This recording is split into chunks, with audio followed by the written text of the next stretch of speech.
বন্ধুগণ, শীতাংশ বলছি চ্যানেলে আপনাদের সকলকে স্বাগত। আজকে আমি জিওপলিটিক্সের যে বিষয়টাকে নিয়ে আলোচনা করব সেটা হচ্ছে যে আমেরিকা কি ভারতের উন্নতিতে একটু অশনি সংকেত দেখছে। আপনারা হেডিংটা দেখে নিশ্চয়ই খানিকটা আন্দাজ করতে পেরেছেন। এখন কেন এইটাকে নিয়ে ব্যাখ্যা করাটাই আজকের এই যে ব্লগটি করছি তার মূল উদ্দেশ্য। আপনারা জানেন পৃথিবীর বুকে যত দেশ আছে তার মধ্যে সবচেয়ে 5টি দেশকে শক্তিশালী দেশ বলা হয়। তার মধ্যে 5টি দেশ কি? আমেরিকা, ফ্রান্স, ইংল্যান্ড, রাশিয়া, চীন। এখন কেন বলা হয়? মূলত বলা হয় যে এদের সম্মিলিত জাতিপুঞ্জে, 5টি দেশের সম্মিলিত জাতিপুঞ্জে এরা স্থায়ী সদস্য এবং এদের যে কোনো সিদ্ধান্তের বিরুদ্ধে ভিটো পাওয়ার আছে। অর্থাৎ যে কোনো একটা সিদ্ধান্তে যদি সম্মিলিত জাতিপুঞ্জে এরা ভিটো দিয়ে দেয় তাহলে সেই সিদ্ধান্ত আর পাস হবে না। অর্থাৎ একতরফা একজনের আপত্তিতেই সেই সিদ্ধান্ত সবাই একমত হলেও কিন্তু সেটা বাতিল হয়ে যাবে। তো এটা একটা চলে এসেছে, এর তো কোনো পরিবর্তন এখনও পর্যন্ত হয়নি। তো এছাড়াও এই দেশগুলো আর্থিক এবং সামরিক এবং টেকনোলজির দিক থেকেও যথেষ্ট উন্নত, এ ব্যাপারে কোনো সন্দেহ নেই। এখন এই প্রসঙ্গটা আজকে আসছে কেন, তার পিছনে যে ব্যাকগ্রাউন্ডটা, সেই ব্যাকগ্রাউন্ড হচ্ছে যে আমি গতকাল এবং আজ আমেরিকার একজন বিশিষ্ট থিঙ্ক ট্যাঙ্ক, জিওপলিটিক্যাল যে থিঙ্ক ট্যাঙ্ক, তার দুটো ভিডিও শুনছিলাম। একটা ভিডিও হচ্ছে তিনি করেছেন ভারত পাকিস্তানের যে যুদ্ধ চলছে গত 70 বছর ধরে, তার একটা খুব সংক্ষিপ্ত হলেও একটা সঠিক সাল তারিখ ধরে একটা বিবরণ দিয়েছেন। সেটাও তিনি খুব সংক্ষিপ্ত আকারে সেটা প্রকাশ করেছেন, যদিও মাঝে মধ্যে কোথাও কোথাও কিছু কেমন আমার মতে কিছু কেমন ছাড় চলে গেছে, তবুও সামগ্রিকভাবে তার প্রেজেন্টেশনটা খুবই লজিক্যাল এবং মানে টাইম বাউন্ড পরপর তিনি দিয়ে গেছেন। দ্বিতীয় ভিডিওটা আমি যেটা শুনলাম, যে এটা হচ্ছে যে আমেরিকার যে ভারত পাকিস্তানের যে যুদ্ধ চলছে, তারপরে আমেরিকার প্রেক্ষিতে যে ভয়ের কারণ ভারতের উন্নতিটা আমেরিকার কাছে একটা ভয়ের কারণ হয়ে দাঁড়িয়েছে। যদি বলেন কেন, তার পিছনে বেশ কিছুগুলো কারণ আছে। সেই কারণগুলো একটু ব্যাখ্যা করা দরকার। সেই কারণগুলো হচ্ছে আমি বলছি, তো আপনাদেরকে আমি মাঝে একটা অনুরোধ করব, সেটা হচ্ছে আপনারা এই ভিডিওটি লাইক করবেন, শেয়ার করবেন এবং আমার এই চ্যানেলটি সাবস্ক্রাইব করবেন, এই অনুরোধ রইল। তো কারণটা হচ্ছে আমেরিকাতে প্রশাসনটা পাল্টেছে। আপনারা জানেন আগের প্রশাসন ছিল জো বাইডেন আমেরিকার প্রেসিডেন্ট, এবং ভাইস প্রেসিডেন্ট ছিলেন কমলা হ্যারিস। তো তাদের সময়ে ভারতের সঙ্গে এমনিতেও আমেরিকার সম্পর্ক যে খুব ভালো ছিল তা নয়, কিন্তু মোটামুটি একটা চলতো। এবং দ্বিতীয় পর্বের শাসনকালে এখন এসেছেন প্রেসিডেন্ট ডোনাল্ড ট্রাম্প এবং vice president JD Vance. President Donald Trump যে ক্ষমতা এসেছেন সেটা দ্বিতীয়বারের জন্য এসেছেন। মাঝের যে আমেরিকাতে 4 বছর ছয় নির্বাচন হয়, মাঝের যে 4 বছর গেছে সেই 4 বছরে কিন্তু তিনি জিতে আসতে পারেননি। এবার তিনি দ্বিতীয় টার্মের জন্য এখানকার প্রেসিডেন্ট হয়েছেন। এবং এই যে ডোনাল্ড ট্রাম্প যখন প্রেসিডেন্ট হন, তার আগে প্রথম টার্মে ডোনাল্ড ট্রাম্পের সঙ্গে ভারতের সম্পর্ক যথেষ্ট ভালো ছিল, এবং ভারতের আমাদের প্রধানমন্ত্রী নরেন্দ্র মোদীর সঙ্গে তার সখ্যতা সর্বজনবিদিত। তিনি আমেরিকাতে গিয়ে তাকে সঙ্গে নিয়ে বেশ কিছু হাউডি মোদি মিটিং করেছেন, বড় বড় সভা করে মিটিং করেছিলেন। সেসব আমরা সেই সময়কার যে ঘটনাগুলো, সেই ঘটনাগুলোর সাক্ষী আছে, অনেকেই সে সমস্ত দেখেছেন। কিন্তু এই পর্বে যখন ডোনাল্ড ট্রাম্প ক্ষমতায় এলেন, ক্ষমতায় আসার পর থেকে কিন্তু ডোনাল্ড ট্রাম্পের ভারতের প্রতি তার যে মনোভাব, যেটা সবাই ভেবেছিল যে ডোনাল্ড ট্রাম্প ক্ষমতা এসেছে মানে ভারতের সঙ্গে আমেরিকার একটা সম্পর্ক খুব উন্নত পর্যায়ে পৌঁছাবে, সেটা কিন্তু হয়নি। এবং সেটা যে হয়নি সেটা আমরা পরপর যে আমেরিকার অ্যাকশন এবং ডোনাল্ড ট্রাম্পের যে বক্তব্য, সেই বক্তব্যটা থেকে এখন আমরা সেটা বুঝতে পারছি। অথচ আমেরিকায় যখন নির্বাচন হয়, সেই সময় আমেরিকায় যে ভারতীয় বংশোদ্ভূত যারা আমেরিকায় প্রচুর একটা বড় অংশের আছে, তারা সবাই কিন্তু ব্যাপকভাবে ডোনাল্ড ট্রাম্পের রিপাবলিকান পার্টিকে ভোট দিয়েছে, এবং তারা ভীষণভাবে হচ্ছে যে সমর্থনও করেছে। এবং শুধু সেখানেই নয়, সারা পৃথিবীর থেকে, কারণ ডোনাল্ড ট্রাম্পকে বলা হতো তিনি ন্যাশনালিস্ট লোক। তিনি একটা স্লোগান দিয়েছিলেন, মাগা, মেক আমেরিকা গ্রেট এগেন। তাহলে ন্যাশনালিস্ট লোকজন যারা তারা সবাই তাকে সমর্থন করে। যেমন ভারতেও বলাই হয় এই সরকার যে আছে তারা ন্যাশনালিস্ট সরকার, তার দেশকে তারা সবার আগে রাখে, অতএব তার সঙ্গে সম্পর্কটা ভালো হয়। কিন্তু দেখা গেল যে ভারতের সঙ্গে ডোনাল্ড ট্রাম্প আসার পরে আমেরিকার সম্পর্কটা যেরকম একটা উন্নত সম্পর্ক হওয়ার কথা সবাই ভেবেছিল তা কিন্তু হচ্ছে না। তার কারণ হচ্ছে এখন যেটা সবাই স্পেকুলেট করছে, অনুমান করছে যে ভারত আরেকটা বৃহৎ শক্তি হয়ে উঠুক, এটা আমেরিকা চাইছে না। আমরা জানি জো বাইডেনের আমলে যে একটা চক্রান্ত করে বাংলাদেশকে যেভাবে বাংলাদেশের কাছ থেকে বাংলাদেশ একটা ছোট্ট দ্বীপ সেন্ট মার্টিন দ্বীপটা চেয়েছিলেন শেখ হাসিনার কাছ থেকে জো বাইডেন সরকার, কিন্তু শেখ হাসিনা সেইটা দেননি এবং সেটা নাকি একটা কারণ। কিন্তু পরবর্তীকালে দেখা গেল যে বাংলাদেশের একটা রিজিম চেঞ্জ হলো, রাতারাতি একটা বিপ্লব হলো এবং শেখ হাসিনাকে ওখান থেকে চলে আসতে বাধ্য হতে হলো এবং তারপরে সেখানে যে একটা কেয়ারটেকার গভর্নমেন্ট সেখানে প্রতিষ্ঠিত হলো।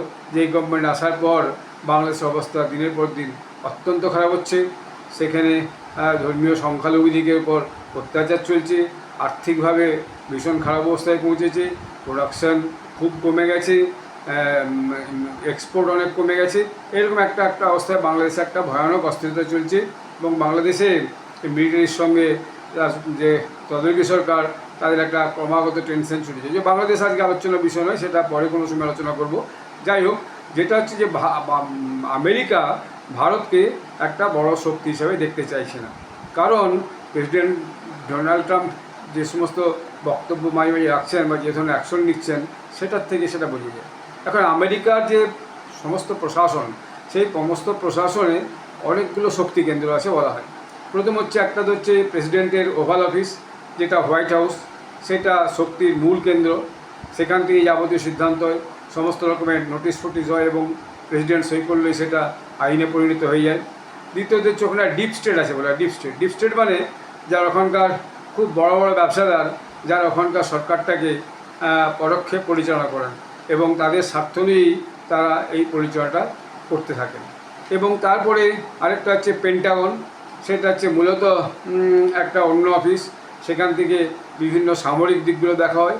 এছাড়া আছে FBI, federal bureau of investigation এবং আরও কিছু ছোট ছোট বিভিন্ন দপ্তর আছে, সেই দপ্তরগুলো নিয়ে আমেরিকা। এখন এই বিভিন্ন দপ্তরগুলো নিয়ে আমেরিকা প্রশাসন, সেই প্রশাসনের উপরে সর্বময় কর্তৃত্ব কিন্তু প্রেসিডেন্ট ডোনাল্ড ট্রাম্পেরই আছে।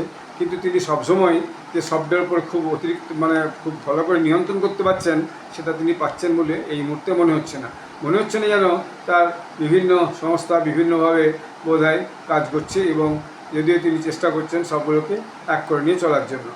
এরপরে তার যে অ্যাকশনগুলো দেখা হলো, প্রথম হচ্ছে তিনি ডিপোর্টেশন শুরু করলেন এবং ডিপোর্টেশন শুরু করলেন তো ভারতীয় দিকেও ডিপোর্টেশন করলেন। ঠিক আছে, ভারতীয়রা যদি ইলিগেল ইমিগ্রেন্ট যেয়ে থাকে নিশ্চয়ই ডিপোর্টেশন করবেন, সেটা নিয়ে কারো কোনো বলার নেই। কিন্তু একটু হিউমিলিয়েশন সেখানে হচ্ছে যাদেরকে ডিপোর্ট করেছেন, সেইটা ভারতীয়রা খুব ভালো চোখে দেখেনি। অর্থাৎ সসম্মানে ফেরত পাঠানো একটা অসম্মানজনকভাবে ফেরত পাঠানো, দুটোর মধ্যে একটা তফাৎ আছে। দ্বিতীয় হচ্ছে তিনি ভারতের উপরেও ব্যাপকভাবে বিভিন্ন ইম্পোর্টের উপর ট্যারিফ বাড়িয়ে দিলেন। অর্থাৎ এখান থেকে আমাদের যে সমস্ত মালপত্র যায় সেই সমস্ত মালপত্রের উপর তিনি ট্যারিফ বাড়িয়ে দিলেন। এখান থেকে একবার ব্যবসাদাররা বেশ ভারতীয় মুদ্রায় 2-3 কোটি টাকার আম পাঠিয়েছিল আমের সিজনে, সে আমকে কোন একটা অজুহাত দিয়ে সেই আমকে তারা ফেরত পাঠিয়ে দিল। এটাও ধরা হচ্ছে যেটাও একটা যে আমেরিকার গেম প্ল্যানের মধ্যে। বাংলাদেশের সরকার বদলের পর দেখা যাচ্ছে পরোক্ষে সেখানে আমেরিকা বিভিন্নভাবে বাংলাদেশ সরকারকে সাহায্য করছে এবং মায়ানমারে যে বর্ডারে সেখানে একটা করিডোর তৈরি করার চেষ্টা, হিউম্যানিটেরিয়ান করিডোর বলে, এবং সেই কক্সবাজারের কাছে সেই করিডোরে সেখানে পরোক্ষে আমেরিকা তাদের একটা মিলিটারি বেস করার চেষ্টা করছে। কিন্তু এখনও পর্যন্ত বাংলাদেশে কোনো মিলিটারি বেস আমেরিকার কিন্তু নেই। এবং দেখা যাচ্ছে পাকিস্তানকে জেনে বুঝেও IMF-এ বেল আউট দিয়েছে। জেনে বুঝে এই কারণে বলছি যে পাকিস্তান যে একটা টেরর স্পন্সর্ড স্টেট, এটা সবাই বলছে, কিন্তু তা সত্ত্বেও তাদের আর্থিক অবস্থা অত্যন্ত খারাপ অবস্থা সত্ত্বেও তারা লোন ফেরত দেয়নি। যেখান থেকেই লোন নেয় সেখান থেকেই নিয়ে সেই লোনকে খরচা করে দেয় এবং সেই লোন এহাদ ওহাদ হয়ে যায়, দেশের উন্নয়নের কাজে লাগেনি। তা সত্ত্বেও কিন্তু IMF থেকে একটা বড় অঙ্কের টাকা পাকিস্তানকে লোন দেওয়া আছে। এটা ডেফিনেটলি ডোনাল্ড ট্রাম্পের ইচ্ছা ছাড়া কখনই হতে পারে না। তাও দেখা যাচ্ছে যে অ্যাপেলের যে মালিক টিম কুক, সে ভারতে ব্যবসা করতে চেয়েছে, অ্যাপেল ফোন উৎপাদন করতে চেয়েছে, তাকে সরাসরি ডেকে বলছে না, তুমি অ্যাপেল ফোন ভারতে উৎপাদন করবে না, তুমি আমেরিকাতে করো। আর যদি তুমি ভারতে উৎপাদন করো তাহলে আমি আমেরিকাতে সেই ফোন বিক্রি করলে আমি ব্যাপক একটা পার্সেন্টেজের ট্যাক্সটা পাবো। তো এইটা 2-3 দিন আগে আমেরিকার একজন বিশিষ্ট অ্যাডমিনিস্ট্রেটর তিনি হঠাৎ বলে বসলেন একটা আলোচনাতে, একটা সাংবাদিক সম্মেলনে, যে ভারত কেন অন্য দেশ থেকে অস্ত্রশস্ত্র ক্রয় করছে, শুধুমাত্র আমেরিকা থেকে কেন ক্রয় করেন, এটাই তার বক্তব্যের মূল কথা। অর্থাৎ ভারত রাশিয়া থেকে, ফ্রান্স থেকে রাফেল নিয়েছে, রাশিয়া থেকে যে anti missile system, anti missile drone 400 কিনেছে, সেই জন্য তারা একটা আপত্তি করেছে। এবং ভারত রাশিয়া থেকে তেল কিনছে, রাশিয়ার সঙ্গে করে যুদ্ধ চলছে, যুদ্ধ তা সত্ত্বেও তেল দিচ্ছে, এবং এইটা তার একটা কারণ হতে পারে যে না কেন নিচ্ছে, আমরা বারণ করলেও রাশিয়ার উপর স্যাংশন করছে না। ইরানের সঙ্গে ভারত ভালো সম্পর্ক রয়েছে, সেটা একটা কারণ হতে পারে। তারপর আফগানিস্তানের সাথে অফিসিয়ালি না হলেও এবং আনঅফিসিয়ালি আফগানিস্তানের সাথে ট্রেড শুরু করেছে, এইটাও একটা কারণ হতে পারে। আফগানিস্তানের সাথে আমেরিকার সম্পর্ক ভালো নয়, কারণ শেষকালে আমেরিকার যে সৈন্যবাহিনীকে আফগানিস্তান ওখান থেকে খুব অপমানজনকভাবে বের করে দিয়েছে, এবং এখনও পর্যন্ত ডোনাল্ড ট্রাম্প এসে বলছেন আমার যে ওখানে মালপত্র ফেলে এসেছিলাম অস্ত্রশস্ত্র, সে সমস্ত ফেরত দেবো, এবং বাগরাম এয়ারপোর্ট আমি ওখান থেকে নেব। এবং দেখছে ভারতের জিডিপি এখন প্রায় 7.4%, ফরেন রিজার্ভ 16 মে 2025 পর্যন্ত $685.7 বিলিয়ন, এবং সারা বিশ্বে ভারতের গ্রহণযোগ্যতা বাড়ছে এবং তা ঊর্ধ্বমুখী। এটা করোনার সময় থেকেই শুরু হয়েছে, কারণ করোনাতে ভারত যেভাবে সারা বিশ্বের লোকের কাছে ভ্যাকসিন ফ্রিতে পাঠিয়েছিল, সেই তার থেকে ভারতের একটা ভয়ানক জনপ্রিয়তা কিন্তু তখন থেকেই বেড়েছে। এবং এইসব কারণে আরও বিভিন্ন কারণ কি আছে ভেতরে থাকতেও, কিন্তু এগুলো সামনাসামনি দেখা যাচ্ছে যে এইসব কারণে আমেরিকার এবং ডোনাল্ড ট্রাম্প মনে হচ্ছে পছন্দ করছে না। এবং ইদানিংকালে দেখা যাচ্ছে যে নতুন রিপোর্ট এসেছে যে ভারত এখন 4th লার্জেস্ট ইকোনমি হয়ে গেছে, অর্থাৎ তার আগে জাপানকে টপকে এখন 4th লার্জেস্ট ইকোনমি হয়েছে। গত যে নীতি আয়োগের মিটিং হয়েছে সেখানে নীতি আয়োগের চেয়ারম্যান ঘোষণা করেছেন এর উপর আর মাত্র 3টি দেশ আছে, জার্মানি, চীন এবং আমেরিকা। তো জার্মানিকেও বলা হচ্ছে যে 2-3 বছরের মধ্যে ভারত জার্মানির যে 3rd পজিশন আছে সেই 3rd পজিশনকেও এগিয়ে যেতে পারে। তাই কি এর জন্য হচ্ছে গিয়ে মনে হচ্ছে তিনি একটু শঙ্কিত যে ভারতের এই বৃদ্ধিটা তার মনে ঠিক লাগছে না তার। এবং ভারতের সঙ্গে পাকিস্তানের যে যুদ্ধ হলো সেই যুদ্ধটাকে তিনি খাটো করে দেখিয়ে বলে দিলেন আমি হচ্ছে এই যুদ্ধ বন্ধ করে দিয়েছি। অথচ রাশিয়া ইউক্রেনের যুদ্ধ কাল পর্যন্ত চলেছে, পরশু পর্যন্ত চলেছে, আবার কবে না কবে আরম্ভ হয়ে যাবে। ইউক্রেন যেভাবে রাশিয়াতে আক্রমণ করেছে তিনি এসে বলেছিলেন যে আমি এসেই রাশিয়া ইউক্রেনের যুদ্ধ বন্ধ করে দেবো এবং ইসরায়েল গাজার যুদ্ধ বন্ধ দেবো, কিন্তু ইসরায়েল গাজার যুদ্ধও বন্ধ করতে পারেনি। ইসরায়েল ক্রমাগত গাজার উপর বোম বর্ষণ করে চলছে এবং সেখানে মানুষজন মারা যাচ্ছে, কিন্তু তিনি দুটোর কোনো যুদ্ধই কিন্তু এখন তিনি বন্ধ করতে পারছেন। অথচ ভারতের যুদ্ধ তিনি বন্ধ করে দিয়েছেন দুটো নিউক্লিয়ার পাওয়ার স্টেট বলে, এটা তিনি সব জায়গায় বারবার করে বলে বেড়াচ্ছেন, যেখানে যাচ্ছেন সেখানে একই কথা বলে বেড়াচ্ছেন। ভারতে যাতে ব্যবসাপত্র বেশি না হয়, ইন্ডাস্ট্রিতে যাতে বাধা হয়, সেটা তার একটা চেষ্টা। টিম কুককে দিয়ে আমরা বুঝতে পারছি যে তিনি একটা চেষ্টা করছেন। এরপর আগামী দিনে টেসলার মালিক এলন মাস্ক ভারতের টেসলার গাড়ি ইলেকট্রিক কার করার কথা, কিন্তু সেটা তিনিও করবেন কিনা জানি না। যদি ইদানিংকালে এলন মাস্ক তাকে যে দপ্তর দিয়েছিলেন প্রেসিডেন্ট ডোনাল্ড ট্রাম্প, সেই দপ্তর তিনি ছেড়ে দিয়ে ব্যবসায় মনোনিবেশ করেছেন, তিনি আর সেই দপ্তরে তিনি নাম থাকছেন না। এবং এই যে ভারতের ব্যবসা সংস্থা যেগুলো আছে সেগুলোকে আমেরিকার বুকে বিভিন্ন কোর্টে বিভিন্ন ইস্যু নিয়ে টেনে নিয়ে গিয়ে অপদস্থ করার চেষ্টা হচ্ছে। তাদের শেয়ার মার্কেট কমে যাচ্ছে। এর আগে আমেরিকান মিডিয়াও বিভিন্নভাবে এবং ছোটো ছোটো যে রিসার্চ অফিস আছে বলে বলা হয় তারাও ভারতের ব্যবসাদের ব্যবসা করার ক্ষতি করার চেষ্টা হচ্ছে। এর আগে হিন্ডেনবার্গ দিয়ে এরকম একটা রিপোর্ট বের করে ভারতের বড় বড় ব্যবসাদারদের যে বিজনেসকে ছোটো করে দেয়, তারা তো ইনভেস্ট করে ভারতের বিভিন্ন জায়গায় এবং সারা পৃথিবীকে বিভিন্ন ইনভেস্ট করে সেই ভারতের যে আর্থিক বৃদ্ধি তাতে সাহায্য করছে এবং এখনও ইদানিংকালেও সেইটা একটা কিন্তু হয়েছে। তো এবং দেখা যাচ্ছে যে ফরেন মিডিয়া কিন্তু ভীষণভাবে ভারতের যে ন্যারেটিভ সেই ন্যারেটিভটাকে ছোট করে দেখাচ্ছে এবং তারা একটা অন্য ধরনের ন্যারেটিভকে কিন্তু বড় করে দেখাচ্ছে, যেখানে ভারতের যে বক্তব্য সেই বক্তব্যটাকে ছোট করে দেখানো হচ্ছে, অথচ সেই বক্তব্যটাকে এক পেশে করে পেশ করা হচ্ছে এবং এটা একটা বিভিন্নভাবে দেখা যাচ্ছে। আমি কোনো মিডিয়ার নাম নিতে চাইনি, আজকাল মিডিয়ার নাম নেওয়া খুব মুশকিল, আপনারা দেখতে পাচ্ছেন, কিন্তু foreign media constantly build narrative against India, এইটা আমরা বিভিন্ন তথ্য থেকে দেখতে পাচ্ছি। এখন বিষয়টা হচ্ছে যে আমেরিকার প্রেসিডেন্ট ডোনাল্ড ট্রাম্প তিনি এই সমস্ত চেষ্টা করে কি ভারতের উন্নতিকে আটকে রাখতে পারবেন? ভারত একটা মস্ত বড় গণতান্ত্রিক দেশ, পৃথিবীর বুকে সবচেয়ে বড় 140 কোটি মানুষের একটা গণতান্ত্রিক দেশ, একটা মস্ত বড় বাজার। ভারতের উন্নতি ভারত নিজেই করতে পারবে। ভারতের যে হিউম্যান রিসোর্স, মনুষ্য সম্পদ, তারা নিজেরাই সব কিছু হচ্ছে যে নিজেদের টেকনোলজি থেকে শুরু করে বিজনেস থেকে শুরু করে ইনফ্রাস্ট্রাকচার থেকে শুরু করে সব কিছু ভীষণভাবে বৃদ্ধি করে আগামী দিনে ভারতের যে উন্নতি, সেই উন্নতি নিশ্চিত সুনিশ্চিত করবে, এটা আমিও স্থায়ীভাবে বিশ্বাস করছি। এবং ভারতের বিরুদ্ধে পাকিস্তানকে সাহায্য করে একটা মানে টুল খাড়া করে রাখা, অর্থাৎ যাতে ভারতের সঙ্গে ভারত যাতে ক্রমাগত একটা অশান্তির মধ্যে থাকে, এইটা হয়তো একটা তার অপচেষ্টা বলে মনে হচ্ছে। তো মনে হচ্ছে যে আমেরিকা বোধহয় ভারতের এই সামগ্রিক উন্নতিটা ঠিকমতো মন থেকে সহ্য করে উঠতে পারছে না এবং হজম করে উঠতে পারছে না।